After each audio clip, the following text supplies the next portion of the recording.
박한영 목사의 복음설교 5분입니다. 복음설교는 모든 사람을 만족시킬 수 있어서 좋습니다. 그런데 성경을 설교한다고 다 복음설교인 건 아닙니다. 복음을 전하는 설교가 복음설교입니다. 몇 년 전에요. 운전하다가 라디오를 켰더니 연설이 나오더라고요.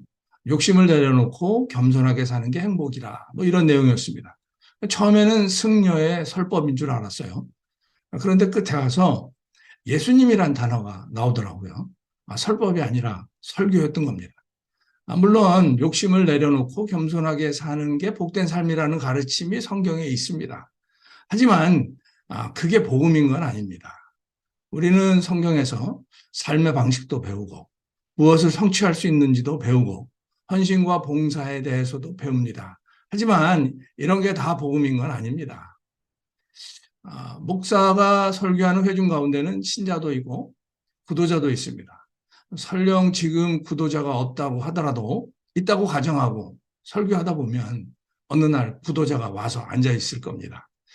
복음 설교는 신자도 구도자도 만족시킬 수 있습니다. 누구나 마음의 죄와 우상을 가지고 있는데요.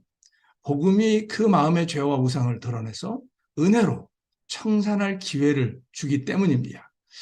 복음 설교는 복음으로 듣는 이에게 감화를 일으키죠. 하나님의 은혜를 경험하면 회개 아니면 헌신하려는 마음을 품게 되는 겁니다. 목사는 교인이 힘들게 데려온 구도자가 다음 주일에 다시 오도록 최선을 다해야 하죠.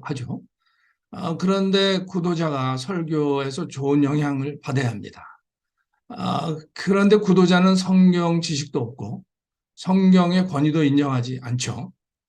만일 구도자가 이해도 안 되고 공감도 안 되는 연설을 꼼짝없이 앉아서 30분 이상 듣는다면 다음 주일에 교회에 오지 않는 건 자연스러운 결과입니다. 그리고 이런 현상이 반복되면 교인은 더 이상 전도하지 않을 겁니다. 대부분 이민교회는 설교 말고는 방문자를 잡을 수 있는 자원이 거의 없다시피 합니다. 설교자는 구도자에게 예수님과 교회에 대한 기대가 생기도록 복음 설교로 도와줘야 합니다. 복음 설교는 헌신자에게도 유익하죠.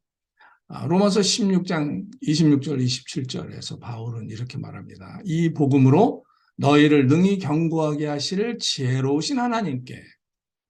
바울은 지금 로마서를 마치면서 하나님께서 성도들을 복음으로 견고하게 하시기를 간구하는 겁니다.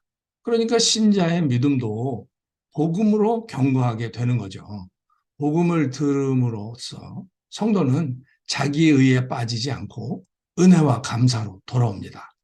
그러면서 자기가 지금 옳은 길을 가고 있다는 것을 재확인하게 되는 거고 자원에서 헌신하는 마음과 힘을 받게 되는 거죠.